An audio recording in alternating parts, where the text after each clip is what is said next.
welcome along to 98 Not Out. Remember, tell your friends, spread the word, and let's grow this wonderful channel with all its wonderful content. Today, I'm talking to none other than Chris Stocks.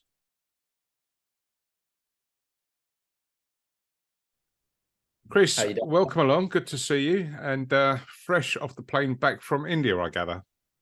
Yes, I am, Darren. Thanks for having me. Lots to talk about. We'll get on to England in due course, but I just wanted to talk. Everyone that I've known that has been over to the World Cup this time has got stories of travel disruption, badly organised games, and struggling at the stadium with entry and over-zealous stewards, etc., etc. What are your thoughts on sort of overall how it all went? I think from an organisational point of view, it's been pretty suboptimal. I mean, you think tickets weren't released until what, 6 weeks, 2 months before the tournament began. I've heard countless stories of fans who've travelled over to India struggling to get into the ground because they have a ticket on their phone, or what they think's a ticket on their phone, and they're told, no, you've got to go 5 miles away to collect a paper ticket, come back. And when they come back, they can't take bags in, so they have to go back to their hotel, come back to the ground. And yeah, they've missed half the game. I know several fans who've had issues with A, with tickets, and B, sort of overzealous security, meaning that they've had, missed a lot of the games. And it's just been not ideal for a fan in the stadium. It's really a TV tournament. If you really want to get down to the basics of it, it's the BCCI and the ICC have staged this for a global television audience, but it's the paying spectators on the ground who are treated like dirt, really. Yeah, I heard stories of people having bottles of water confiscated, sun cream confiscated, and being told they could buy them inside the ground, but when they got in, they couldn't find anyone that was selling all those things. Yeah, I mean, it is ridiculous. I mean, some of my colleagues, media, have been told they can't take laptops into the ground, and they've had to find the ICC media manager to tell the security that actually, no, they're working. They need a laptop to get in. It's been pretty chaotic. I know in Mumbai, Don Topley, who was there to obviously watch Reece before he had to unfortunately come home injured from the tournament. He had an issue getting into the ground in Mumbai. They wanted to basically take all his food and his medication off him. And, he was protesting that, look, I'm a player's father. Please allow me to take it in. And they weren't having any of it. So it's kind of, they've been fairly equal on it. Doesn't matter who you are, you're not bringing certain things in, but it just seems a little bit unnecessary. And it just makes the fan experience at the grounds just, unpleasant, really. Yeah, and as you say, if it was being kind of designed as a television event, it doesn't look good on TV screens. And it was widely commented over here that certainly as the tournament got underway, and particularly England's opening game at Ahmedabad, was basically in front of a handful of spectators. It was almost akin to watching a day 2 of a county championship game on some sort of a distant county ground somewhere. It wasn't a good look, particularly in the opening game. Yeah, the opening game, because the stadium is so vast in Ahmedabad, it looked worse than it was. But the ICC gave an official attendance for that match of 55,000. I was in the stadium, and I'm telling you, it wasn't 55,000. Most people estimated maybe 25,000. And that was after a good few hours where people did start coming after they'd finished work, and it filled up slightly. But that opening game didn't set the right tone. Attendances for some other neutral games, especially the England games that I went to, weren't actually that bad. Mumbai, for example, when they played South Africa, that was a fairly decent attendance. I reckon 4/5 of the ground was full. England, Australia back in Ahmedabad was much better. But you look at some of the games, the level of attendance was not great, was it? I mean, the fact that tickets would be so hard to come by and it was all so last minute has led to that. But you think in India, a country that's so passionate about cricket, that you'd have sellout games for most of those group stage matches at least. Well, that was the thing. And also the fixtures weren't released until a month before. So if you're traveling from England or Australia, you know, from one of the more far-flung countries, I wasn't going to say West Indies, but we won't go there. You know, you've got to get yourself organised. And if you don't know where your team's playing, it's not good, is it? And it is a World Cup.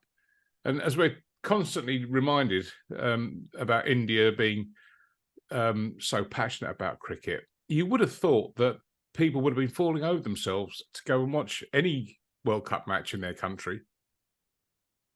Yeah, you would do. I think part of the problem as well is that the tickets have been quite expensive, especially if you're Indian, where the cost of living over there is much cheaper than the UK. Some of the tickets, especially for the India games, have been £100 upwards, and to your average Indian cricket fan, that is a hell of a lot of money. I mean, it's a lot of money for people from the UK to go to cricket, but the prices haven't helped. And just overall, the organisation of this event has just been very, very poor, I would say. For a world event, it should be much better. And the fixtures should have been given much longer in advance. And the fact is, fans haven't been able to make proper plans. When they have, they've been last minute. And it's just all left a bit of an unpalatable taste in the mouth, to be honest with you, Darren. Yeah, no, I get that. I mean, the last World Cup that was over here, 2019. I went to quite a lot of games and everywhere I went was packed, and fans just wanting to be part of a sort of a cricketing festival. I mean, a festival was sort of how it felt. And obviously, as you got to the sort of the final stages, then it became a bit more sort of edgy. But people were there to support it. I just don't understand why India, of all places, it's been such a struggle. But I guess for the reasons you've just said, that maybe that contributes. Yeah, and 2019 was a fantastic event. It was well run as well. What you've got to remember is the grounds in England are a lot smaller than you have in India. So if you have a stadium that holds 100,000, 110,000, or even 60,000 in Calcutta, and it's half full, it doesn't look great, does it? But you've still got a decent number of fans coming through the gates. The ICC estimate 1 million fans have gone to the games so far. But I would take the ICC figures with a pinch of salt, because they've been reluctant to give out attendances for games. Even when they've been specifically requested, they refuse to give an attendance figure, because the BCCI will not give them the attendance figure for whatever reason that is. It's just all not very transparent, and as I said earlier, a bit suboptimal. They're not transparent about anything, really, are they? I remember Jared Kimber's excellent film Death of a Gentleman, which was a constant battle to try and get some kind of clarity on. And I think from that point of view, it was about finances and how tour programs are scheduled. But it was pushed back almost physically and literally in trying to get information out of the ICC. It was very much a closed shop. Yeah, the remarkable thing about the lack of transparency from the ICC was the story that came out of the England-India game in Lucknow, where before the start of play, the UK journalists were all briefed by a member of the ICC comms team that actually it was the top 8 of the World Cup that qualified for the Champions Trophy. England had no idea. They found out during the game. This decision being made apparently in November 2021, but the ICC had not told anybody. They've not released it to the media. They'd not released anything to anybody. They told people in the meeting there what was happening, but because of the turnover in the ECB, everyone's gone since then. It was never communicated to the team or anyone in team management. It was remarkable, really. But it just goes to show that lack of transparency and lack of communication from the ICC a lot of the time. Yeah. England did look perilously close to sort of missing out completely. I think they've done enough to qualify for the Champions Trophy. So let's get on to England. Now, we were talking about the poor organisation of the tournament itself, but England's defence of that glorious day at Lord's back in 2019, it seems ever since then that 50 over cricket in this country has kind of been sort of sidelined. It was almost like, well, we've won the World Cup, so we'll just concentrate on other stuff now. And even into this year and this summer, there wasn't any sort of urgency about an upcoming big tournament. Have you got any thoughts on why that was particularly? I mean, you can look at schedules. There was a backlog of one-day tours in particular because of COVID, which were shoehorned into the calendar. So you had a tour of South Africa in January of this year, and then a tour of Bangladesh in March, which sort of overlapped both ends of the New Zealand Test tour. So it made it impossible for England to select their full strength squads for either of those one-day series because they had the Test squad in New Zealand. So Ben Stokes, Joe Root, Mark Wood, they were all in New Zealand. They couldn't physically get to South Africa or Bangladesh. Rob Key mentioned at the end of the tournament, the morning after the Pakistan game to us, that he took a lot of the blame because he prioritised Test cricket and told Matthew Mott, the white ball coach, sorry, mate, you can't have your top players for some of these series. That was a symptom of, I guess, a 50-over cricket not being taken seriously enough by the ECB or England. I mean, circumstances did dictate that they were unable to be as organised and as thorough in their planning as they were between 2015 and 2019. But you've got to say as well that the organisation on the ground with the team in India and some of the decision making left a lot to be desired as well. Yeah, the preparation. I know that there was a bit of chat about the immediate preparation to the tournament, but playing Ireland and New Zealand at home, whether those games, or certainly the New Zealand game, could have been moved to the subcontinent in some way, shape, or form. But I'm guessing, I'm reading that county championship fixtures meant that couldn't happen. I'd probably put a question mark against that because of the players involved. How many county championship teams would that necessarily have gone with? But since we had this brave new dawn with Rob Key and Stokes and McCullum and all of that, one thing that I seem to have picked up on is preparation seems to be a running theme. You know, it's all flattered by these amazing performances, particularly in Test match cricket. But, you know, we started the Ashes, certainly the first two tests, very much undercooked. Finally, once we got going, then it became a real thrilling, nail-biting series, which all Ashes series it should be. And in this World Cup, it looks like England was sleepwalking into the first 6 or 7 games. And it was only once they got to the fag end of their fixture schedule that they started playing like the England we sort of know that they can be. Are we playing too much cricket? Are there too many distractions to prepare properly for big tournaments?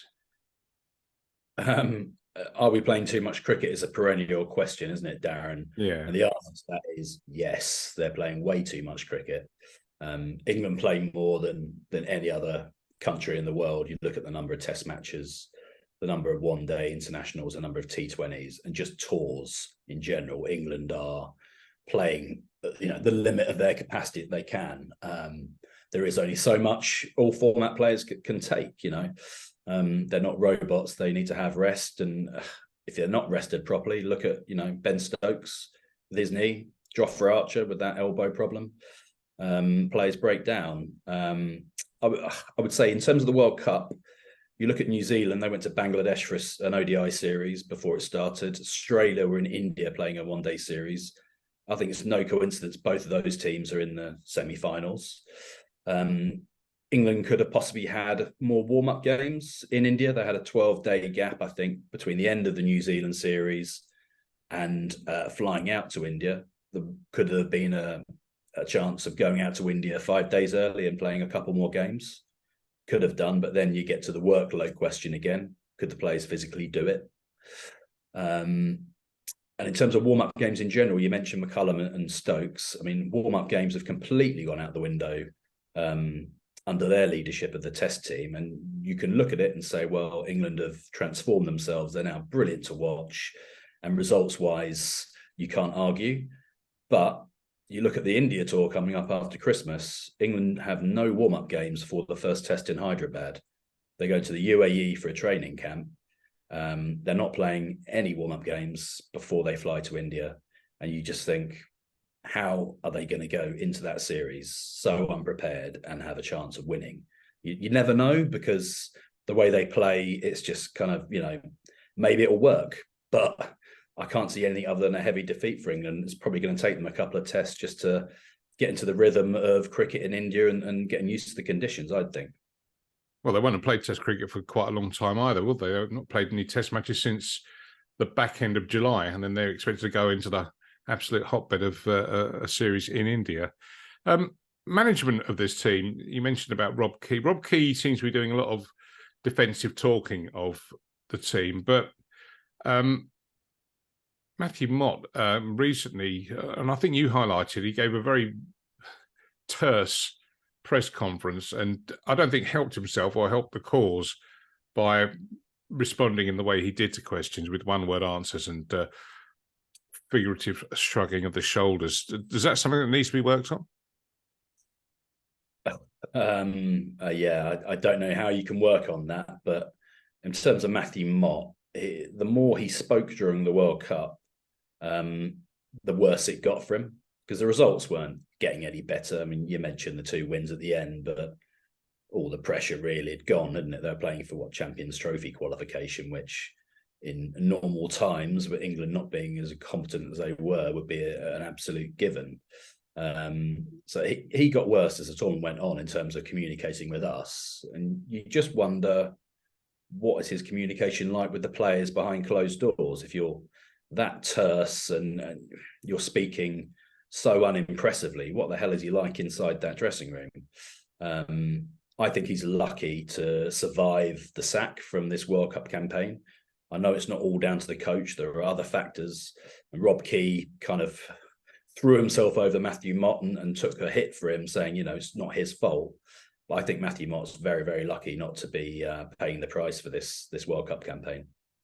Yeah, Owen Morgan on commentary. Well, he did more than hint that he thought that there was unrest in the dressing room, and it wasn't just once; it was a few times he sort of talked about this and expanded on it when he was given the opportunity. But he definitely felt that something was wrong, and for a team to fall so highly from grace was primarily, he thought, down to something going on in the dressing room. Maybe Mott might have his fingerprints on this, but I know the players will come out and say, no, everything's fine, but they would say that, wouldn't they?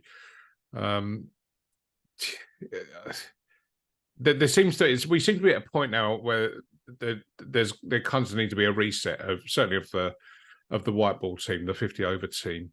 And added to that was this farce about the contracts being announced midway through. What was the thinking there? Well, the thinking there was the fact they were introducing these new multi-year deals. It took a lot longer to sort than it would have done ordinarily under the old system, where it was just annual central contracts. That led to a lot of toing and froing between the PCA, the England Player Partnership, and lawyers, just hammering down the terms of these contracts. So it dragged into the World Cup campaign. You had the situation, I think it was 2 days before the Sri Lanka game, where all these contracts were finally announced. The decision to announce them then, Rob Key told us, was because he was worried that if he left it any longer, the media would be leaked the details of these contracts, which is remarkable, really, but that's where we were with it. And, the headline from that announcement was Ben Stokes has rejected a 3-year deal and only taken a 12-month deal. And of course, David Willey was the only bloke in that squad who hadn't landed a contract at all. So they deny that caused any unrest or in the camp. But you look at David Willey announces his retirement, 2 weeks before the end of the tournament, saying he was going to quit after the World Cup. That doesn't suggest a completely happy camp, and it also doesn't suggest that the timing of that contract announcement was wise. Yeah, and I wonder about players having too much power. It's getting a little bit football-like now, and I'm just wondering whether Rob Key and the ECB are kind of trying to bend over to accommodate players going and playing franchise cricket and not necessarily being tied to the England shirt, but I mean, if we go down that route, then we're only going to see further disasters at tournament level. Yeah, I mean, remarkably, these contracts were announced sort of midway through a really, really terrible campaign for England. And you've got a lot of players who, on the face of it, you look at now and say they probably haven't got a future, at least in 50 over cricket. I'm talking David Malan, who's been dropped for that upcoming tour of the Caribbean. Adil Rashid is not in the one-day squad for that tour, nor is Moeen Ali, nor is Chris Wokes. These guys are all on deals.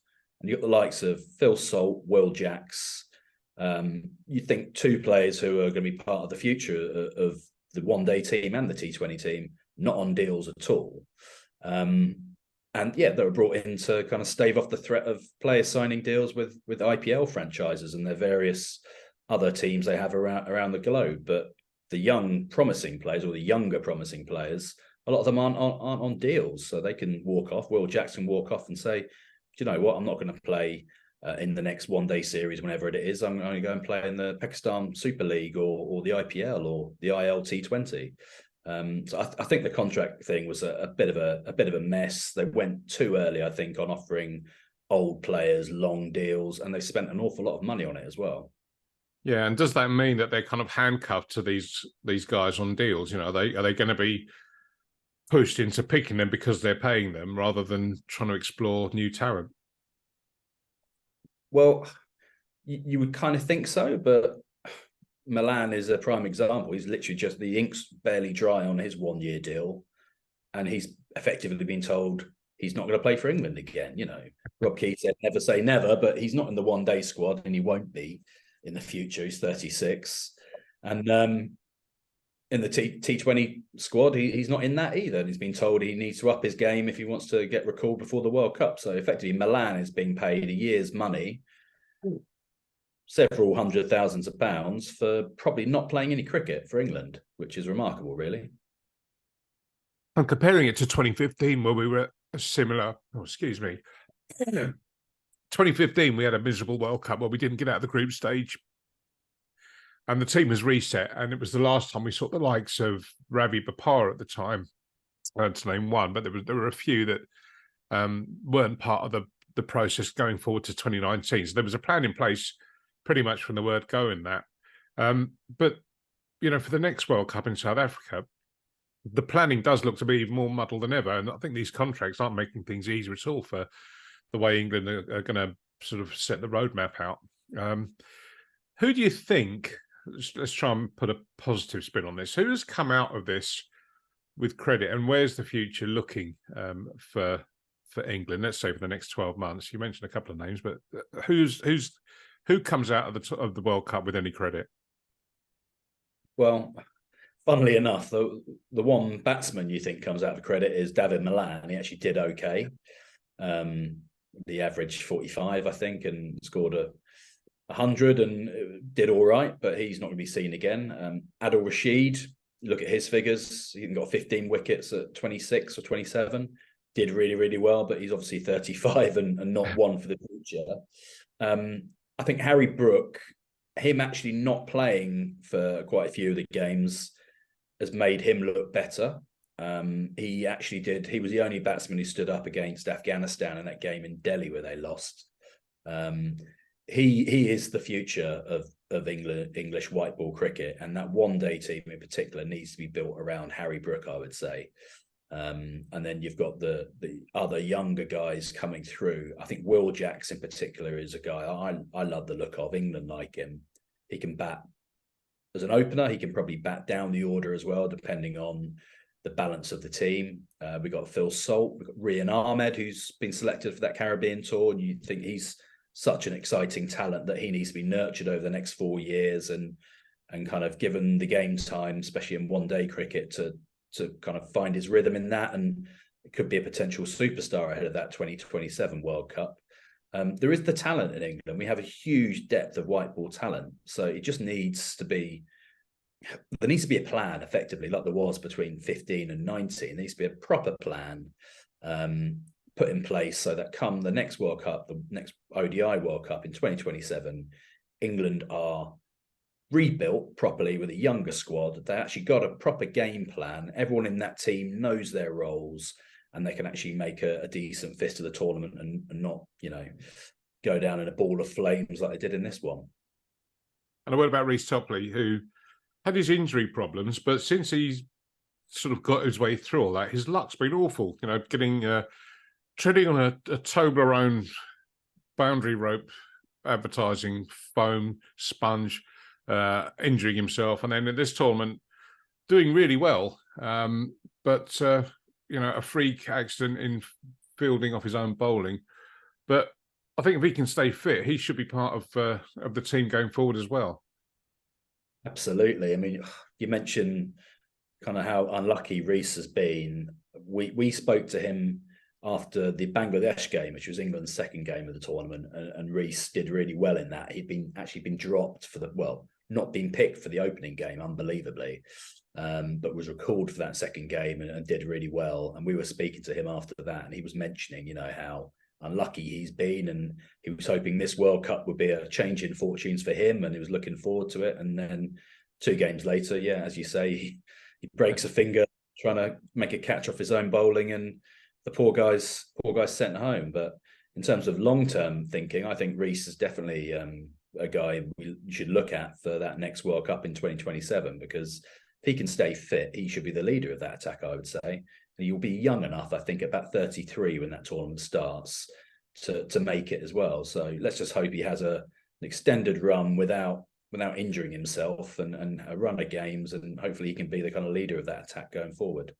Yeah, it's funny. I read something about his